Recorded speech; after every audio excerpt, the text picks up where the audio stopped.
sempurna berdasarkan fakta dan pengamatan disajikan dengan jelas dan singkat. Ya, dari kami. Oke, semuanya jadi perkenalan. Kami dari kelompok 1. Sebelum memulai presentasi, kami akan mengenalkan diri kami sendiri dulu. Yaitu saya Kampus Jawa, saya Victor Aditya Maulati, Saya Tanjani, saya Elisa, saya Muhammad Rehan Firdaus. Oke, selanjutnya kami akan presentasikan hasil kerja kelompok kami yang akan dibacakan oleh kami.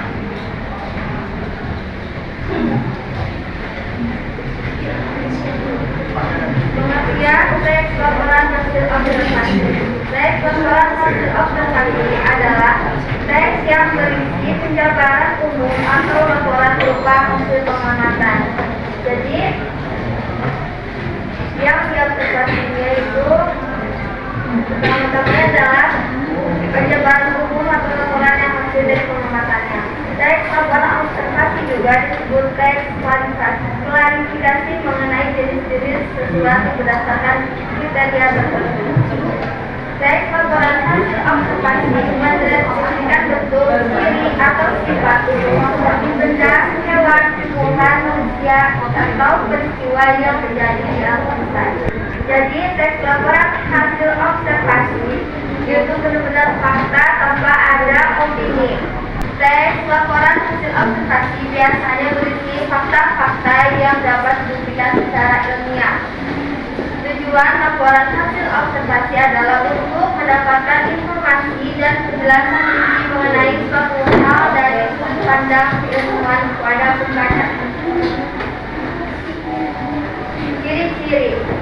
1. Bersifat objektif. Objektif itu berarti fakta tanpa adanya opini. 2. Berdasarkan fakta. 3. Bersifat khusus atau spesifik. 4. Disajikan secara lengkap. 5. Disajikan secara menarik dan mudah dipahami oleh pembaca. Struktur. Pertama, struktur hasil observasi itu pernyataan umum berisi hal umum tentang objek yang dikaji. 2. Deskripsi bagian berisi penjelasan detail mengenai objek atau bagian-bagian dari objek. 3. Deskripsi manfaat berisi manfaat dari objek yang telah diobservasi. 5. Penutup atau kesimpulan berisi laporan dan kesimpulan dari laporan yang dibuat. Selanjutnya Bahasanya. Yang pertama, menggunakan kata benda atau peristiwa umum sebagai objek utama pemutarannya. Kedua, menggunakan kata pengelompokan seperti disiplin, dikelompokkan, terbagi, terdiri, atas, dan lain-lain. Ketiga, menggunakan istilah pada bidang ilmu tertentu. Keempat, menggunakan kalimat deskriptif. Kelima, menggunakan verba relasional seperti ialah, merupakan, adalah, yaitu, dan lain-lain. Kemudian, keenam, menggunakan verbal aktif alam untuk menjelaskan perilaku. Ketujuh, menggunakan paragraf dengan kalimat utama diikuti kerincian aspek yang hendak dilakukan. Kedelapan, menggunakan kalimat definisi. Kesembilan, mengandung kalimat deskripsi. Ke-10 menggunakan kata sifat, dan ke-11 menggunakan konjungsi. Ini adalah contoh pertanyaan tematik seperti singkong merupakan salah satu makanan pokok yang ada di Indonesia, Thailand, dan beberapa daerah di Afrika. Kemudian ada singkong dibedakan atas dua, yaitu singkong manis dan singkong pahit. Lalu ada singkong atau ketela pohon merupakan tanaman asli Brazil. Kemudian lanjut ke pengamatan tumbuhan singkong. Di pernyataan umum kita ada Indonesia merupakan sebuah negara agraris. Karena itu banyak tanaman pangan, obat maupun hias yang dihasilkan dari pertanian. Tidak hanya tanaman lokal saja, banyak tanaman asli luar negeri yang dapat tumbuh dengan baik di Indonesia. Singkong atau ketela pohon merupakan tanaman asli Brazil. Singkong mulai masuk ke Indonesia pada tahun 1852. Singkong juga merupakan salah satu makanan pokok yang ada di Indonesia. Thailand, dan beberapa daerah di Afrika. Kemudian di deskripsi bagian, singkong merupakan tanaman perdu yang bisa tumbuh sampai tinggi 7 meter, akar tunggang dengan sejumlah akar cabang yang kemudian membesar menjadi umbi yang dapat dimakan.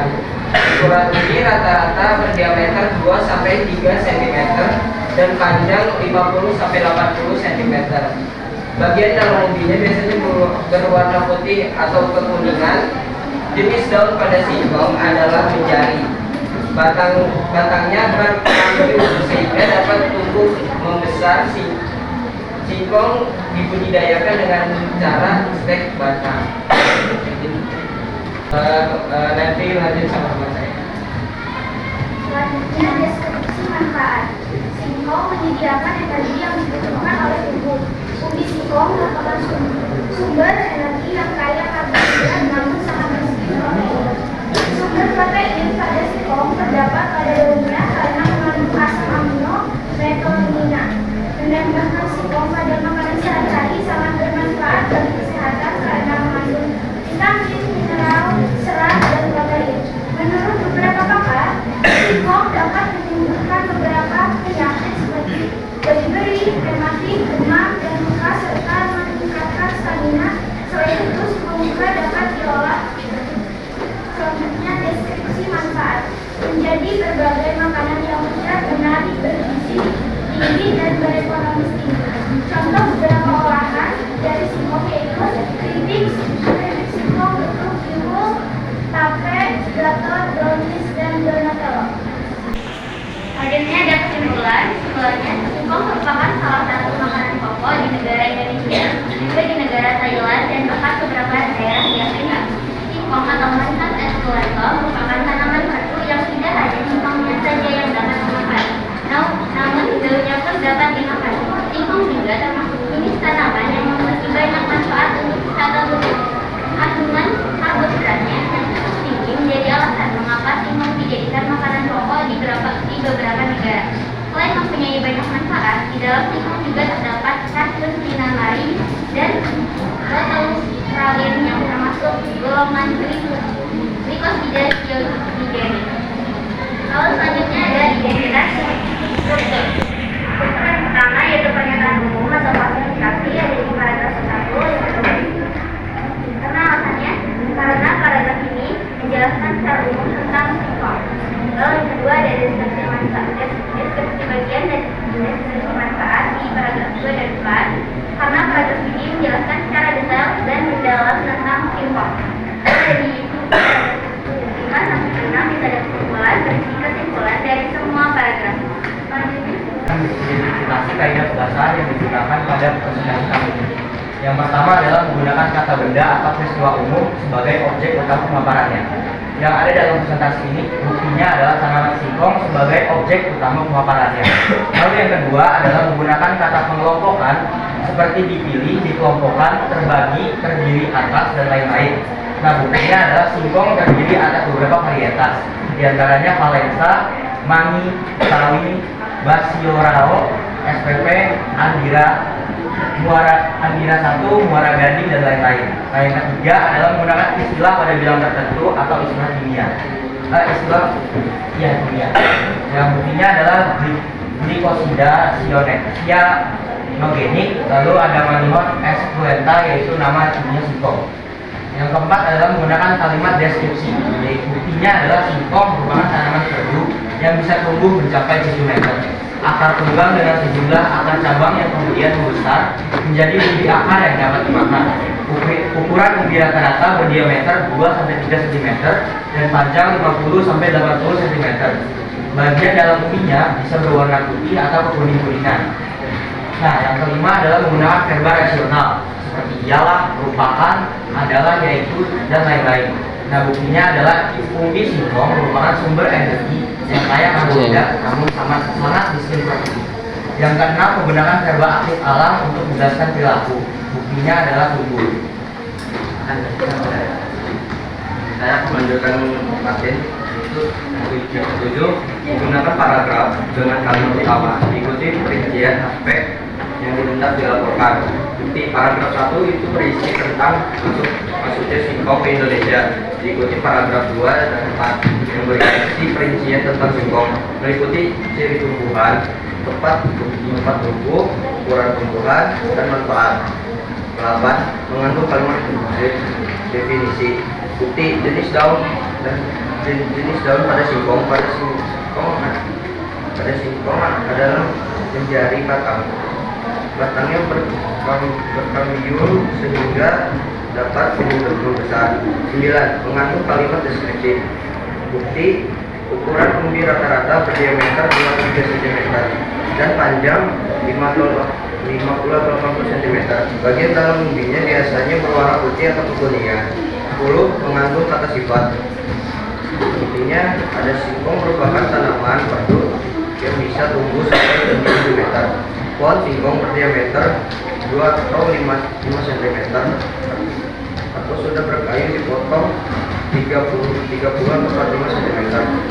Menggunakan konjungsi bukti berdiameter 2 atau 3 cm dan panjang 50 dan 40 cm.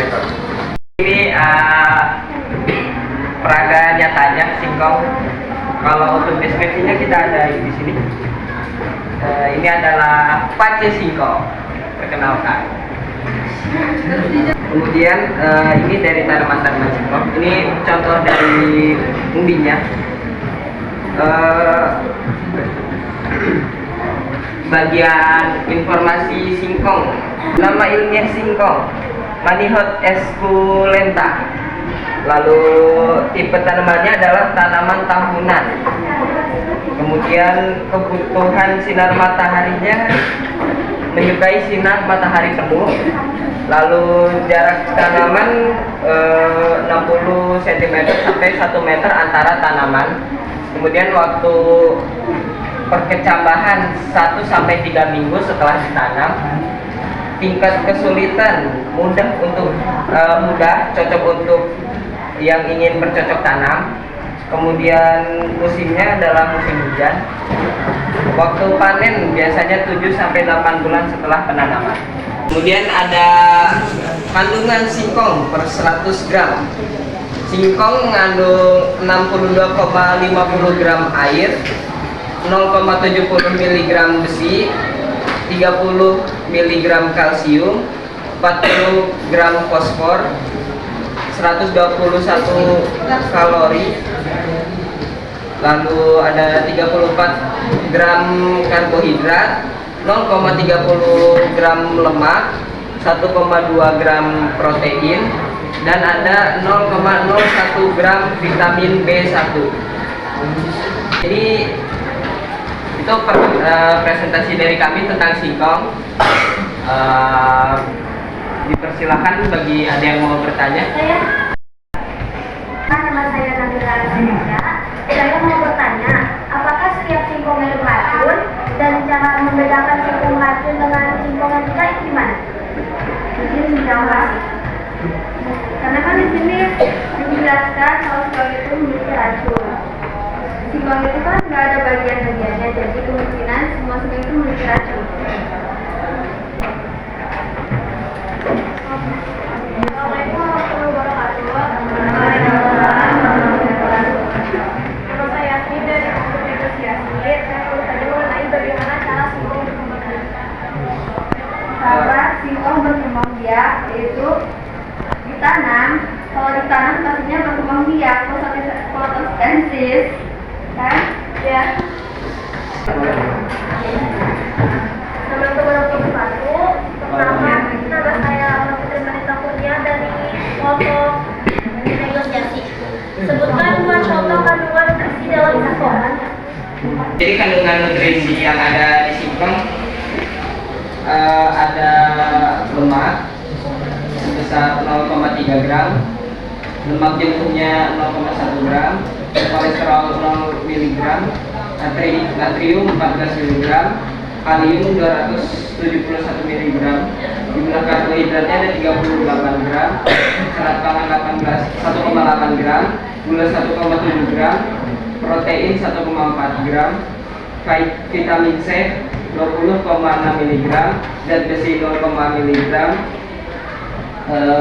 vitamin B6 0,1 mg, magnesium 21 mg, kalsium ada 16 mg, vitamin D 0 mg, vitamin B12 0. Jadi, saya dari kelompok mahasiswa ingin bertanya apa peran singkong dalam dunia pangan?